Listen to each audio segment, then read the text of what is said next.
L'invité de Soir Info, une interview en deux temps. D'abord 15 minutes de face à face et puis ensuite les chroniqueurs du soir qui vont plus loin, qui approfondissent, qui reviennent sur les questions abordées. J'accueille la chroniqueuse Valérie Lecable et l'éditorialiste politique Éric Revel. Bonsoir à tous les deux. Bonsoir Alain Carignon. Bonsoir. Merci d'avoir répondu à mon invitation. Vous venez d'annoncer que vous êtes candidat à la mairie de Grenoble, 36 ans après avoir quitté cette mairie. Vous voilà de retour. Pourtant, vous avez payé votre engagement politique ô combien, avec une condamnation pour corruption, 29 mois de prison. Tout ça, c'était en 96, 29 mois de détention. Pourquoi vous replongez ?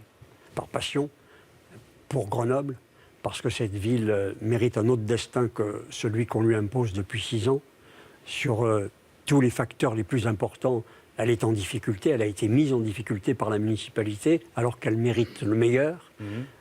Quand on voit la pollution, l'insécurité, les mobilités, tous ces sujets-là, Grenoble est en retard par rapport à ce qu'elle devrait faire et à ce qu'elle devrait être. Alors, la pollution, c'est étonnant parce que c'est un maire Europe Écologie Les Verts. On aura l'occasion d'en reparler. Vous allez avoir vraiment le temps de dérouler ces arguments. Mais d'abord, je voudrais comprendre ce retour. Je disais tout à l'heure, vous êtes un cabossé de la politique. Est-ce que vous acceptez cette définition ? Oui, bien sûr, parce qu'il y a toute vie est cabossée, toute vie longue. Parce qu'il y a des hauts et des bas dans une vie. On tombe, on se relève. Ce qui est important, c'est les conséquences qu'on tire des chutes et surtout les leçons que l'on prend de façon à ce que ces chutes soient utiles. Et à partir d'un moment où on a cumulé toutes ces expériences qui font une vie et qu'on est passionné par la vie publique et par une ville, est-ce que ces expériences et cette passion peuvent être utiles à la collectivité ou non? C'est la question que je me suis posée.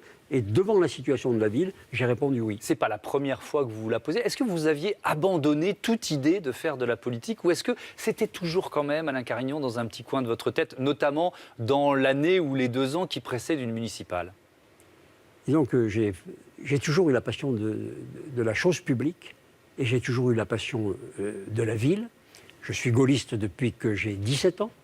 Et donc, pour moi, ma passion est neuve, toujours, parce que toujours, je pense qu'un homme peut participer au changement des choses. Mais pourquoi là ? Pourquoi cette municipale ? Pourquoi pas il y a 6 ou 12 ans ? Qu'est-ce qui fait que... Peut-être que ce sont des contacts avec les habitants de la ville. Qu'est-ce qui fait que là, vous vous êtes dit « Ah, je vais tenter ma chance, je vais y aller ».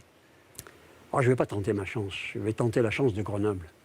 Parce que, si vous voulez, factuellement, quand on prend les critères qui classent une ville, malheureusement, elle est en difficulté, en très grosse difficulté. Et on y reviendra. Oui. Et à partir de là, je suis allé voir des personnalités de la société civile pour leur dire, voilà le diagnostic, voilà les solutions, faites le travail et je me mets avec vous. Tous m'ont dit, oh là là, ce diagnostic, oh là là, ces solutions. Si vous vous y mettez, nous construirons avec vous. Donc j'entends et je crois l'engagement public, l'engagement pour les autres, mais le ressort personnel, le ressort intime, est-ce qu'il y a une part, je ne sais pas, Est-ce que vous avez encore des choses à vous prouver ? Vous voyez ce que je veux dire ? On va parler de votre âge, vous en parlez vous-même dans votre livre, vous avez 70 ans. Est-ce que vous avez encore des choses à vous prouver ? Rien. Je n'ai aucune haine, je suis totalement apaisé, je n'ai pas de revanche à prendre à l'égard de quiconque. Je suis dans une démarche constructive, bienveillante, à l'égard de tous ceux qui s'engagent dans la vie publique. Mais je crois vraiment que cette ville mérite mieux que le sort qu'on lui fait aujourd'hui. Je vais vous poser une question très cash. C'est pas l'ennui ? Est-ce que vous vous ennuyez, pour être poli ? Je m'ennuie jamais. C'est vrai ? Il n'y avait pas d'ennui ? Jamais. C'est pas pour ça ? Je suis passionné par beaucoup de choses. L'adrénaline de la politique, alors ? Je suis passionné par beaucoup de choses. Je n'ai pas besoin d'adrénaline. Je crois que... non, j'ai beaucoup de... Je suis un peu éclectique dans mes occupations et dans mes désirs. Mais par contre, si vous voulez, je ne suis pas lâche. Et c'eût été lâche pour moi de regarder, de voir l'évolution de cette ville et de ne pas m'en occuper, de ne pas participer, avec d'autres bien sûr, au changement de politique dans la ville. Alors vous avez annoncé cette candidature avec la publication d'un livre d'une 60aine de pages. Alain Carignon est un homme libre, Grenoble 2020, et le maire sortant Éric Piolle, le maire Europe Écologie Les Verts de Grenoble, a réagi assez vite en disant ceci, en parlant de vous, il est disqualifié, il est dans une quête personnelle. Qu'est-ce que vous lui répondez ? que c'est lui qui est disqualifié par son bilan et par ses résultats. Quand on a placé une ville comme Grenoble, la première pour l'impôt sur les ménages, la première pour le taux de taxe foncière, la première pour l'insécurité pour 1000 habitants, pour les agressions, la première pour les vols à la tire pour 1000 habitants, la première pour la baisse de la valeur des biens de France, des grandes villes, la première, me semble-t-il, pour l'augmentation de la pollution du fait des plans de circulation. C'est une ville qui, en 6 ans, est passée de la 10e à la 5e place pour le temps perdu dans les bouchons, avec ce que cela représente comme pollution. Quand on a un bilan pareil, je me demande si on est qualifié pour juger les autres. Quand il dit disqualifié, il pense à votre condamnation, à vos années de prison. Oui, mais écoutez, vous assumez. J'assume totalement, je n'efface rien du passé. J'ai été condamné pour des fautes pour lesquelles j'ai payé. J'en ai tiré les conséquences, j'en ai tiré les leçons. Aujourd'hui, je suis un homme libre et, pour l'instant, c'est probablement lui qui va devoir répondre sur un certain nombre de dossiers qui l'attendent. J'aimerais, puisque vous revenez en politique, Alain Carignon, vous situez politiquement. Vous nous avez dit gaulliste, oui. Sauf que vous ne prenez pas l'étiquette du Parti Les Républicains, parce que ce parti n'est pas gaulliste aujourd'hui, d'après vous? Oui, si, enfin, c'est probablement celui où il y a le plus de gaullistes, en tout cas. Mais, pourquoi sans étiquette, alors? Parce que, vraiment, je crois qu'à cette démarche que j'ai entreprise depuis 2 ans avec des personnalités de la société civile qui viennent de toute la ville, de tous les secteurs, qui sont militants d'unions de quartier, d'unions commerciales, d'associations, à tous égards, que nous construisons ensemble un projet qui fait qu'on soit de culture de gauche, de droite ou du centre, on puisse voter pour ce projet et qu'on comprenne que ce n'est pas un parti qui va planter son drapeau, comme c'est le cas actuellement avec la France Insoumise et les Verts qui gèrent Grenoble, qui ont planté leur drapeau et qui ont construit la ville au service d'un parti. C'est peut-être aussi parce que les Français ne font plus confiance dans les partis politiques. Il y a eu un sondage comme ça sur la confiance dans les institutions il y a quelques jours publié dans Le Monde. Les partis politiques arrivaient, alors les médias sont pas loin d'être tout en bas, avec 23% de confiance, mais les partis politiques c'est encore pire, c'est 10% de confiance. Donc il faut mieux y aller sans étiquette. Bon, la crise de confiance est générale, pas seulement pour les partis, pas seulement pour les médias, pas seulement pour les médecins, pour les avocats. Toutes les professions aujourd'hui sont contestées. C'est la crise de confiance générale du pays. Et je pense qu'à la base, on peut recréer cette confiance avec un discours authentique, de vérité, en disant les choses telles qu'elles sont et en les assumant. Alors, si je vous montre le visage d'Emmanuel Macron, notre président de la République, est-ce que vous êtes macroniste ? Non, écoutez, je trouve que c'est un président séduisant, intelligent, qui représente bien notre pays. Voilà. Donc ça, c'est plutôt des adjectifs positifs. Oui, bien sûr. Donc vous dites que son bilan est quoi, satisfaisant, contre, bon. Sur le bilan, il faudrait aller au fond des choses, dossier par dossier, entre la part de communication et la part de réalisation. Et puis il y a tout de même ces problèmes de la France qui sont sous-jacents. Je dirais qu'aujourd'hui, on traite toujours la surface des choses, on regarde le clapotis, mais on ne fait pas, il y a des courants en profondeur dont il faudrait s'occuper sérieusement. Ce qu'il vient de dire sur l'immigration, par exemple, comment vous recevez ce qui apparaît à beaucoup comme un virage on dit qu'il fait du Sarkozy 2007, pour reprendre l'exemple de la campagne victorieuse de Nicolas Sarkozy. Est-ce que vous êtes sur la ligne Macron, la nouvelle ligne Macron en matière d'immigration? C'est-à-dire ce réalisme, ce refus d'un angélisme Je crains qu'il y ait beaucoup de communication. On a eu 260 000 demandeurs d'asile supplémentaires l'année dernière, soit on va être les premiers d'Europe dans ce domaine.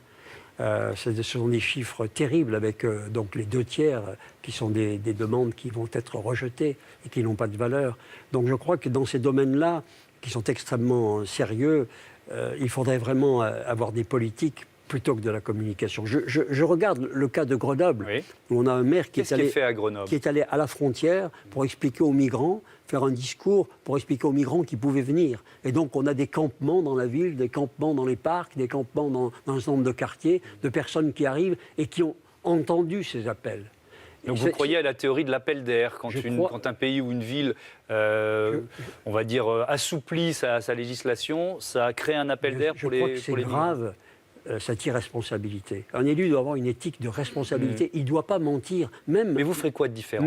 Même à ceux qui sont dans la misère, on ne doit pas leur mentir, on leur doit le respect. Mais je veux élaborer un plan global de lutte contre la pauvreté en chiffrant, en ayant des objectifs chiffrés, quantifiés, et en expliquant clairement comment ce qu'une ville peut accueillir, combien elle peut accueillir, et ceux qu'elle peut accueillir, par contre, les prendre en charge vraiment, c'est-à-dire les sortir de la pauvreté, s'occuper de leur intégration, de leur éducation et de la sortie vers l'emploi. Parce qu'aujourd'hui, c'est l'irresponsabilité partagée avec des discours d'une générosité folle qui font que des personnes se heurtent à un mur, c'est-à-dire tous ceux qui croient à l'Eldorado, que l'on ne leur offre absolument pas. Vous englobez ça dans un plan général de lutte contre la pauvreté? Bien sûr. Donc ça ne concerne pas seulement les migrants? Les migrants sont ceux qui sont les plus en difficulté, mais pas seulement, bien évidemment. C'est un plan général. Une ville doit dire combien de personnes elle peut accueillir, combien de migrants elle peut accueillir, combien elle peut traiter. Et par contre... Mais vous prendrez votre part de l'effort? Bien sûr, mais il faut à ce moment-là s'en occuper et ne pas avoir cette irresponsabilité que je vois à Grenoble, qui consiste à dire « venez ». Je ne peux pas assumer, c'est à l'État de faire, sachant bien que l'État ne le peut pas non plus. Autre visage, et ça vous ramène à votre expérience de ministre de l'Environnement, puisque vous avez été ministre de l'Environnement à l'époque de la cohabitation entre François Mitterrand et Jacques Chirac. C'est le visage de Nicolas Hulot que vous voyez ici. Est-ce qu'il a eu raison de quitter le gouvernement il y a un an, d'après vous? Visiblement, il n'est pas fait pour le gouvernement, c'est-à-dire que... c'est dans ce sens-là que vous l'analysez. C'est pas le bilan d'Emmanuel Macron qui est décevant en matière d'environnement, c'est Nicolas Hulot qui n'est pas fait pour le job. C'est un associatif, et à partir de là, peut-être qu'il n'est pas apte au compromis de gouvernement, à la capacité de prendre en compte différents éléments, qui est l'art de gouverner, et qui a ses faiblesses, qui a ses difficultés, qui peut être critiqué, mais qui est aussi d'élaborer un intérêt général. Mais il dit qu'il faut changer de modèle. Bien sûr. Beaucoup plus radical. Est-ce que c'est ce que vous voulez faire aussi en matière d'environnement dans la ville de Grenoble? Je dis votre ville, je suis optimiste. Il faut changer de modèle absolument et le faire en n'oubliant personne. C'est-à-dire, c'est très facile de décider, c'est à la portée du premier venu, mais il faut absolument regarder les conséquences sur les habitants. Mais qu'est-ce que vous allez faire de plus qu'un maire Europe Écologie Les Verts? Écoutez, sur les transports, il n'a rien fait. Quand vous pensez qu'il a fait 950 mètres de tramway en 6 ans, c'est la première fois que la ville ne fait rien en un mandat. Moi, je propose justement un nouveau transport pour libérer l'agglomération, un monorail à propulsion solaire et électrique, parce que dans les années 80, sous mon impulsion, les Grenoblois ont instauré le tramway par un référendum.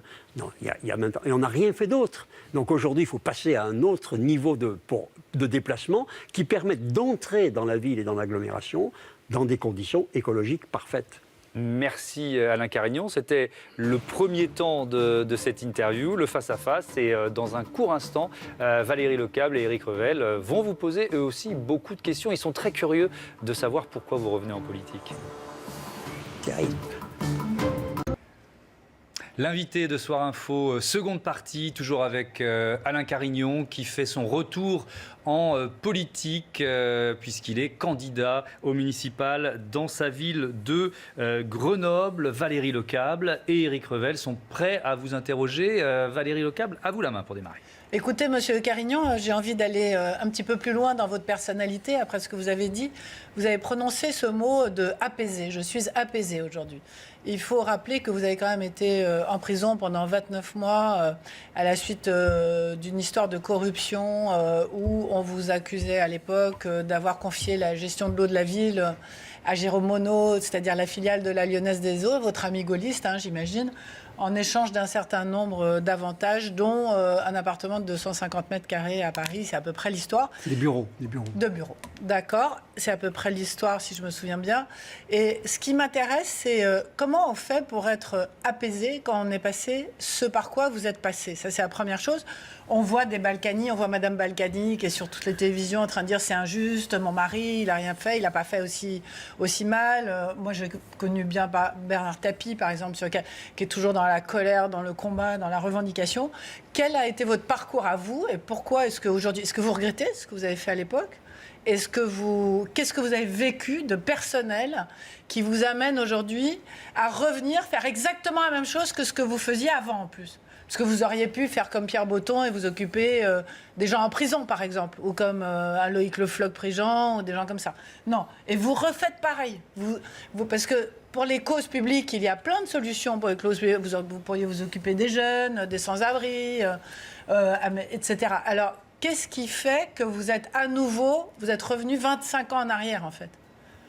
Je suis plutôt 25 ans en avant, mais Alors, dites-nous. parce que d'abord j'assume, Oui, et j'assume les fautes. oui. Et ensuite, je ne remets pas en cause les décisions judiciaires. C'est ça. j'ai mon C'est une sens- forme de résilience. J'ai mon sentiment là-dessus, mais il est personnel. Mais du point de vue de la collectivité, je ne mets pas en cause. Ensuite, j'ai donc payé ma dette à la société. Je n'ai rien volé à la ville de Grenoble, entre guillemets, puisqu'on ne m'a rien demandé de rembourser à la ville de Grenoble. Donc je suis apaisé de ce point de vue-là aussi. Donc à tous égards, du point de vue juridique, je n'ai aucun problème. Ensuite, pourquoi ? Parce que j'ai effectivement une passion, c'est Grenoble. Si l'évolution de la ville se poursuivait normalement, et si ce que j'ai indiqué tout à l'heure n'était pas, si les éléments factuels que j'ai énoncés et qui sont accablants n'existaient pas, je ne serais pas là. Mais parce que c'est difficile, parce que la situation de la ville est difficile, parce qu'il va falloir beaucoup de courage pour faire face à cette situation, je pense pas tout seul, parce que j'ai cherché pendant 2 ans des hommes ou des femmes qui pourraient assumer cela et qui m'ont dit, ce diagnostic, comme je l'ai dit, et ces solutions sont tellement lourdes qu'il vaut mieux un homme d'expérience qui est passé par toutes ces phases, qui a connu toutes ces difficultés pour pouvoir affronter la situation de la ville et aller très très vite dans les solutions. Parce que si on veut lui redonner une image positive, attractive, il va falloir aller très vite. Et quelqu'un qui sait comment ça fonctionne, il est plus à même d'être le chef d'équipe. Voilà pourquoi je suis là. Si Grenoble n'avait pas besoin de solutions, je ne serais pas là. Éric Carignan, j'ai 2 questions à vous poser à ce stade. Je vous ai écouté avec beaucoup d'intérêt et je vais commencer par ce que j'ai ressenti en vous écoutant. Je vous trouve courageux dans ce comeback, comme disent les Anglais, et puis j'ai senti une vraie sincérité dans votre démarche. Mais Thomas Hugues a commencé tout à l'heure en disant vous êtes un homme cabossé. Quand on veut reprendre une mairie comme Grenoble, qui est sociologiquement plutôt à gauche, est-ce qu'on va chercher d'autres coups ? C'est-à-dire, est-ce que votre démarche, au-delà de la passion, c'est pas celle finalement de prendre de nouveaux coups pour être un peu plus cabossé ? Bref, une campagne comme une sorte de thérapie personnelle. Vous me voyez masochiste, quoi, c'est ça. Non, Ouais. non. C'est ma question, voilà, je la pose. Mais c'est Si vrai vous voulez- que je vais compléter la question d'Éric, si vous le voulez bien, Éric. La politique aujourd'hui, à l'heure des réseaux sociaux et des chaînes d'infos, c'est une lessiveuse. Je pense qu'elle est encore pire que ce qu'était la politique il y a 15 ou 20 ans. Donc ça complète la question d'Éric. Vous m'avez reconnu de la sincérité, je veux dire de l'authenticité. Je suis en complète conformité entre ce que je dis et ce que je fais. Et ça tient aussi à l'expérience et à l'âge. C'est la raison pour laquelle je suis extrêmement à l'aise. Et je ne crains personne. Parce que ce que je fais là, je le fais honnêtement par intérêt public, parce que je crois que la ville a besoin de ces solutions. Et je suis totalement sincère à ça. Ça tient aussi à l'expérience et à l'âge. Parce que, au fond, on gagne en liberté. On est moins sensible au qu'en dira-t-on. Parce que vous serez épié en permanence, mais- c'est ça le quotidien d'un écoutez, politique aujourd'hui. Hein, j'ai vous êtes 70 filmé H24 J'ai et épié en 70 permanence. ans. Ouais. Je ne suis pas sensible au qu'en dira-t-on. Et ensuite, Non, mais quand- vous êtes exposé. et ensuite, quand il s'agit de préparer, d'accomplir ce qu'il faut accomplir, je n'ai pas le souci d'après-demain. J'ai une Et deuxième donc, question. j'ai les mains libres avec Alain Carignan. l'équipe de la société civile de Grenoble pour pouvoir agir pour la ville. Alain Carignan, j'ai une autre question. Je voudrais rentrer un peu plus dans le débat. À plusieurs reprises, vous avez employé le mot gaulliste. Je suis gaulliste depuis l'âge de 17 ans. Bon, là encore, je vous donne quitus. Vous êtes gaulliste et c'est plutôt valorisant. Mais Aujourd'hui. vous vous souvenez, Quand j'avais vous 18 ans, ça souvenez- l'était pas. Vous vous souvenez de la phrase qui a coûté extrêmement cher à François Fillon. Oui. Est-ce qu'on imagine le général de Gaulle mis en examen ? Est-ce qu'on imagine, Alain Carignan, Le général que De Gaulle, condamné pour corruption, continue à faire de la politique ? D'abord, De Gaulle ne l'aurait jamais été. Continue à faire de la politique, puisque vous êtes gaulliste et vous en D'abord, réclamez. De Gaulle ne l'aurait jamais été. Certes, mais est-ce que, puisque vous êtes gaulliste depuis l'âge de 17 ans, vous imaginez, s'il s'était trouvé dans une situation vous- pareille, est-ce qu'il aurait continué à faire de la Mais politique ? écoutez, si vous voulez me faire dire que c'est une tâche, que cette condamnation, il n'y a aucun problème là-dessus. Je le sais et je l'assume totalement, complètement. C'est une faute qui a été commise à l'époque. J'avais innové sur tout à Grenoble, sur tous les plans, synchrotron, musée, référendum, etc. Et je n'ai pas innové sur les financements politiques. J'ai laissé faire. C'est une faute. Je l'ai payé très cher. parce que je n'étais pas le seul à cette époque-là, à avoir les mêmes financements politiques. Vous parliez des bureaux boulevard Saint-Germain. Boulevard Saint-Germain, à côté de moi, il y avait M. Rocard, M. Barre, M. Machin. Et quand ces affaires ont été déclenchées, tout le monde a déménagé. Ça ne me pose aucun problème. Ce que je sais, c'est que ceci est fait. Aujourd'hui, je regarde l'avenir. Et je dis, est-ce qu'on peut être utile à la ville pour répondre à ces défis? Et je réponds oui. Oui, mais Monsieur Carignan, ce qu'on essaie de vous faire dire là, en fait, et qu'on n'arrive pas à comprendre. On comprend que vous êtes un résilient, on comprend que vous êtes apaisé, on comprend que vous avez assumé, tout ça, on le comprend. Mais ce qu'on ne comprend pas, c'est pourquoi vous refaites la même chose. Depuis 25 ans, vous avez fait quoi? Est-ce que vous avez trouvé des choses plus intéressantes à faire? Vous retournez dans le marigot de cette politique qui vous a souillé, puisque vous avez parlé d'une tâche, et vous y retournez différent, mais vous retournez dans ce même marigot. Vous n'assumez pas cette étiquette LR parce que peut-être que vous vous y reconnaissez plus et que du coup, vous êtes ailleurs dans cette société civile un petit peu plus vaste. Et pourquoi est-ce que vous retournez là? Qu'est-ce que vous avez fait depuis 25 ans? Est-ce que vous avez aidé la population? Est-ce que vous êtes engagé? Est-ce que vous voyez ce que je veux dire? C'est-à-dire qu'on comprend que vous avez changé, mais... Si vous le permettez, je ne vais pas essayer de vous apitoyer sur ce que j'ai fait, ce que j'ai fait de personnel et de mon activité de bienfaisance. Ce n'est pas du tout, ça c'est pas du tout mon genre de beauté, si vous me permettez l'expression. Je vois trop de donneurs de leçons de morale et de gens qui nous expliquent ce qu'ils font très bien. Ça, non, ça ne comptez pas sur moi. Mais vous n'êtes pas dégoûté de la politique. Ne comptez pas sur moi pour entrer dans cette catégorie-là. Permettez-moi, je vous demande un peu plus d'estime de ce point de vue-là. Et donc, si je suis ainsi engagé, c'est parce que Grenoble a des réalités. Et ces réalités-là, il faut que nous lui donnions un nouvel élan à la ville. Il faut qu'elle parte sur d'autres bases. Il faut que nous la construisions autrement. Si quelqu'un pouvait le faire, je me serais associé à lui. Mais si des centaines de personnes de la société civile travaillent avec moi pour ces solutions, c'est que je corresponds à cette urgence. Et vous pensez que vous êtes toujours de la bonne génération pour pouvoir remplir si les enjeux d'aujourd'hui? Si vous voulez me dire que j'ai 70 ans, je l'ai dit moi-même. Mais je sais pas, c'est juste une question. Bon, l'expérience, c'est important. On construit des choses sur l'expérience et moi, je ne ferai jamais aucun procès en jeunisme à qui que ce soit. Mais, vous savez, on parle beaucoup du nouveau monde, de la nouvelle politique,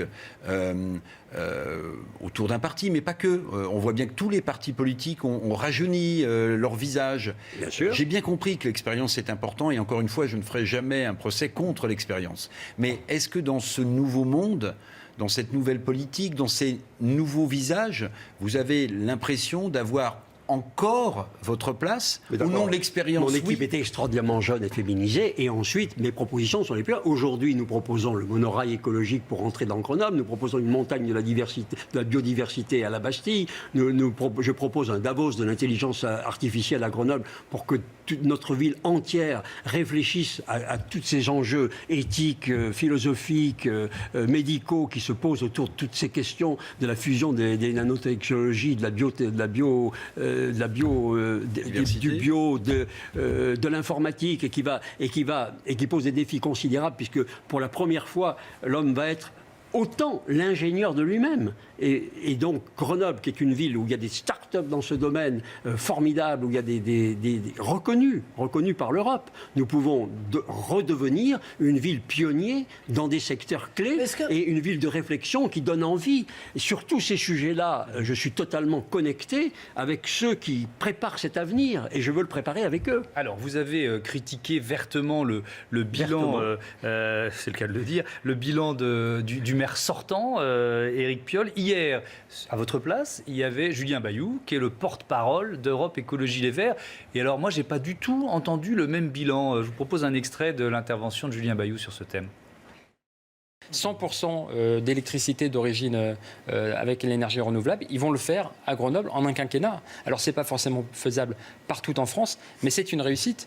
Améliorer la qualité des transports, le vélo, avoir la suppression de la pub, tout ça, ce sont des réussites grenobloises. Ils financent aussi des repas bio à la cantine, aux alentours, je ne veux pas dire de bêtises, Éric, je parle sous ton contrôle, Éric Piolle, de 50 centimes, 60 centimes le repas bio, ce qui permet à toutes les familles, y compris les enfants dont les parents n'ont pas beaucoup d'argent, de pouvoir avoir un vrai bon repas. Ça, c'est très concret. Voilà, avec Oui, l'intervention de Jean-Claude Dacier qui n'était pas tout à fait d'accord. Est-ce que vous donnez quand même quitus au maire sortant sur un certain nombre de Non, mais transformations toutes les de la ville? villes sur ces sujets-là, les cantines bio, Ouais. sur tous ces sujets-là, toutes les villes avancent, heureusement. Mais par exemple, Grenoble, si vous prenez l'agglomération grenobloise dans son ensemble, quand je vous ai indiqué qu'elle était passée de la 10e à la 5e place en matière de temps perdu dans les embouteillages, c'est-à-dire vous imaginez l'accroissement de la pollution. Quand on a changé des plans de circulation, on a reporté des circulations dans des quartiers qui n'avaient pas de pollution jusque-là, ça veut dire qu'on a créé de la pollution supplémentaire. Et quand on asphyxie une ville et qu'on ne permet plus d'entrer à l'intérieur par des moyens de transport collectif nouveaux, comme je le propose, eh bien c'est des centaines d'emplois qui disparaissent. Il y a eu à Grenoble un plan social qui n'a pas été social dans tous les emplois du commerce et des services. C'est probablement 200-300 emplois qui ont été supprimés par les mesures de la municipalité, sans que aucune générosité, aucun accompagnement social ne soit produit. C'est ça le bilan de cette municipalité. Mais Grenoble est une ville de gauche. Est-ce que vous pensez que vous avez une chance de gagner? J'ai été En vrai. élu 2 fois au premier tour dans cette ville de gauche. Non, mais ça c'était il y a longtemps quand même. Oui, très bien. C'était il y a longtemps. Mais ça veut dire que pour moi, ce n'est pas la question de la gauche et de la droite, ni du centre. Donc vous pensez que c'est la personnalité, C'est la question du c'est le projet. C'est le projet. Parce qu'aujourd'hui, personne ne doit être prisonnier de sa sociologie ou de son appartenance politique. Quand il s'agit de décider de l'avenir d'une ville, on doit le faire en toute liberté. Politiquement parlant, comment est-ce que vous analysez le fait que les Républicains, dont vous êtes proches, n'aient pas décidé de mettre un candidat en face de vous, visiblement? Je ne sais pas, je pense qu'ils s'accommodent de cette situation qui fait qu'il y a tout un courant de la ville, tout un courant de la société civile qui s'exprime à côté du maire sortant et qui propose une alternative. Je pense que ça correspond, j'imagine que ça correspond tout à fait à la philosophie de ce parti. Quel est votre principal concurrent, à votre avis, le maire sortant ou le Oui, candidat En Marche? Bien sûr. Mais je crois que moi, au fond, il y a un débat entre le maire sortant et moi sur son bilan, qui d'ailleurs, vous citiez Julien Bayou tout à l'heure, vous le montriez, mais le maire refuse de débat sur son bilan.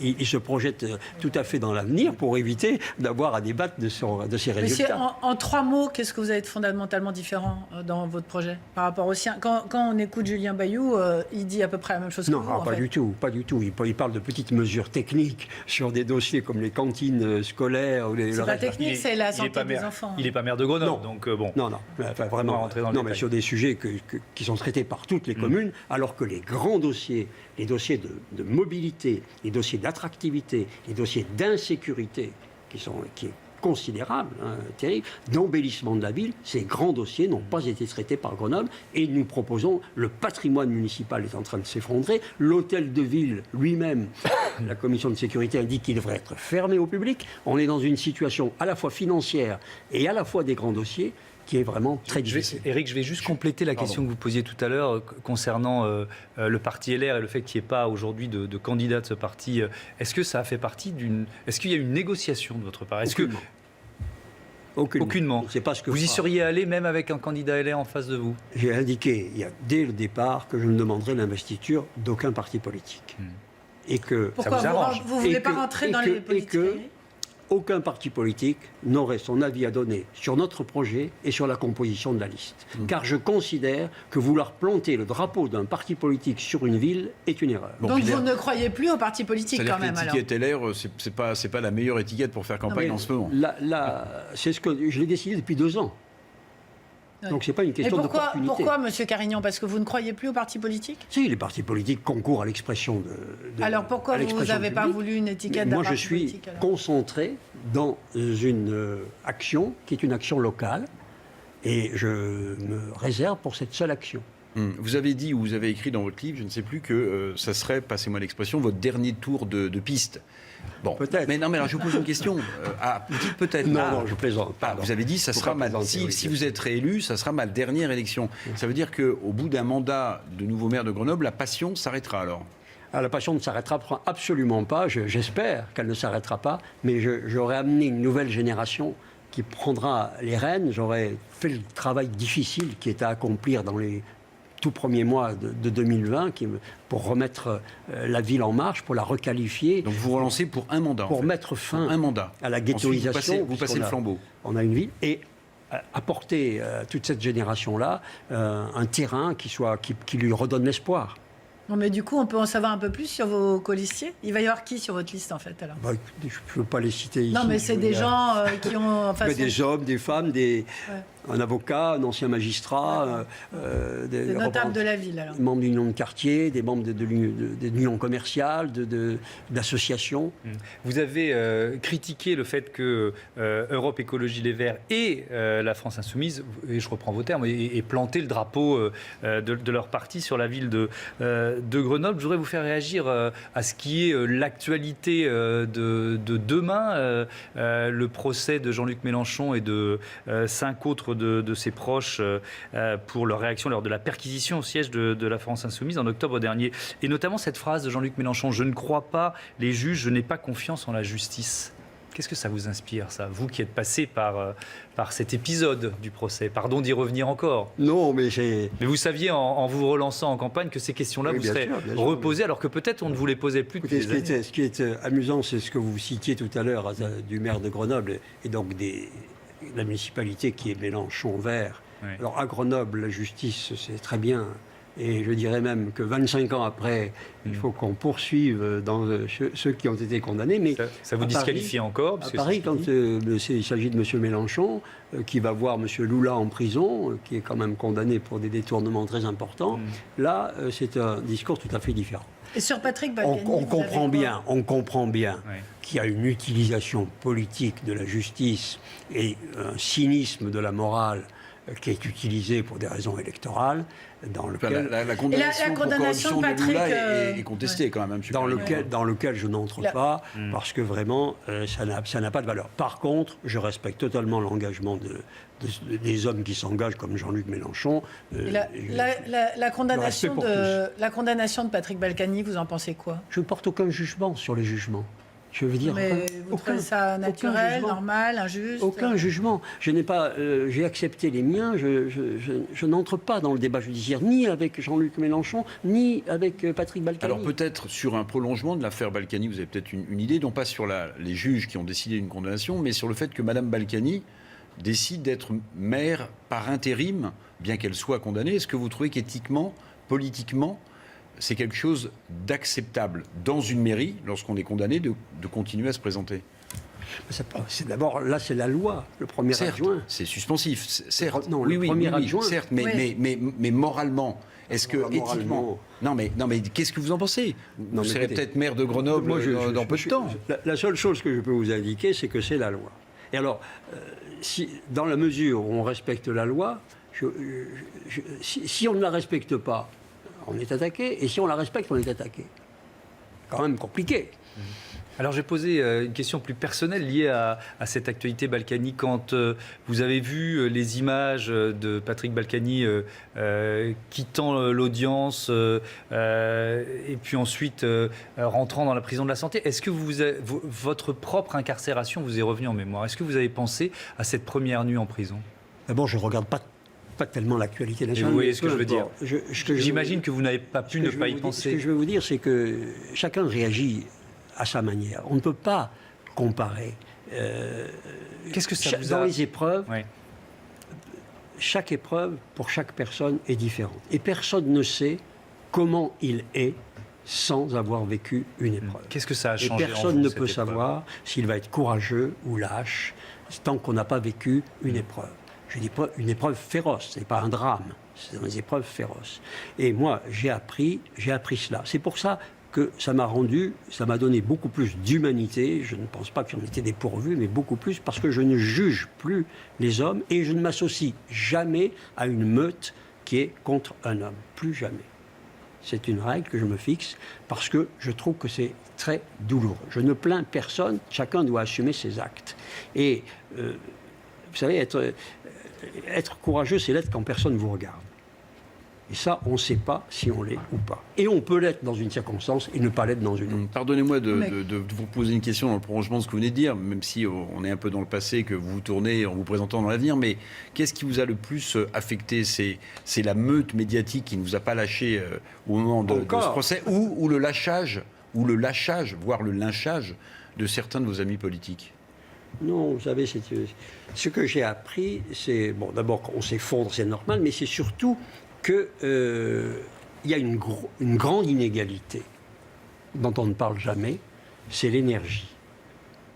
Et il y a ceux qui en ont et ceux qui n'en ont pas. Ça n'est pas lié au raisonnement ni à l'intelligence, c'est génétique. Et j'ai vu des suicides de gens par absence d'énergie. Et ça, Oui, mais- je trouve qu'on ne parle pas beaucoup de cet aspect des choses. Merci beaucoup, merci Alain Merci, Carignon monsieur d'avoir Carignon. répondu à nos questions dans Soir Info. Voilà, c'est un début de campagne pour vous et je pense que vous vous préparez aussi avec cette interview, voilà, à replonger dans le bain et à reprendre des coups parce que finalement on vous rappelle le passé, ce qui ne doit pas être évident. Merci d'être venu en tout cas.